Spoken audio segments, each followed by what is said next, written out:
ఇందు ఏడిది ఇది బెడ్రూమ్ లేకపోతే బట్టలు సంత దూకుందామంటే దూకుని దొరకదు ఆ బట్టలు ఎత్తుక్కోవాలి ఒక్కొక్కటిని కూలర్ మీద బొట్టు స్టిక్కర్లు చంపిన్లు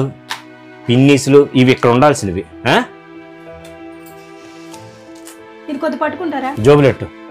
వద్దులే ఇదిగోండి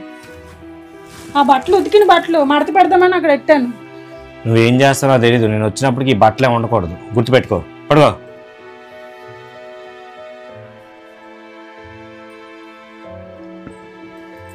పక్క జరుగు పక్క జరుగు నేను సర్దమని చెప్పానా మళ్ళీ కుప్ప ఎక్కడ పెట్టావేమి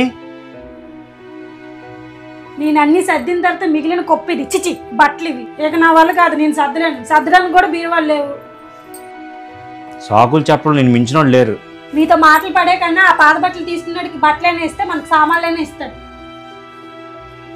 వాడికి వేసేస్తాను ఇవన్నీ ఏ మన ఇంట్లో సామాన్లు లేవా ఈ బట్టలు వేస్తేనే సామాన్లు తెచ్చుకోవాలా నీకు ప్రాబ్లం ఏంటంటే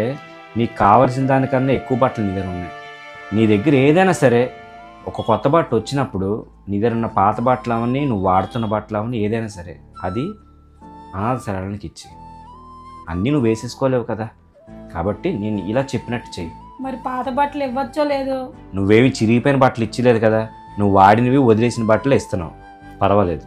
కరెక్ట్ మీరు చెప్పిన ఆలోచన బాగుంది ఇది నేను చెప్పింది కాదు ఒక పెద్ద ఆయన చెప్పింది మనం ఉపయోగించినది అవతల వాళ్ళకి ఉపయోగపడేలా ఉంటేనే ఇవ్వాలి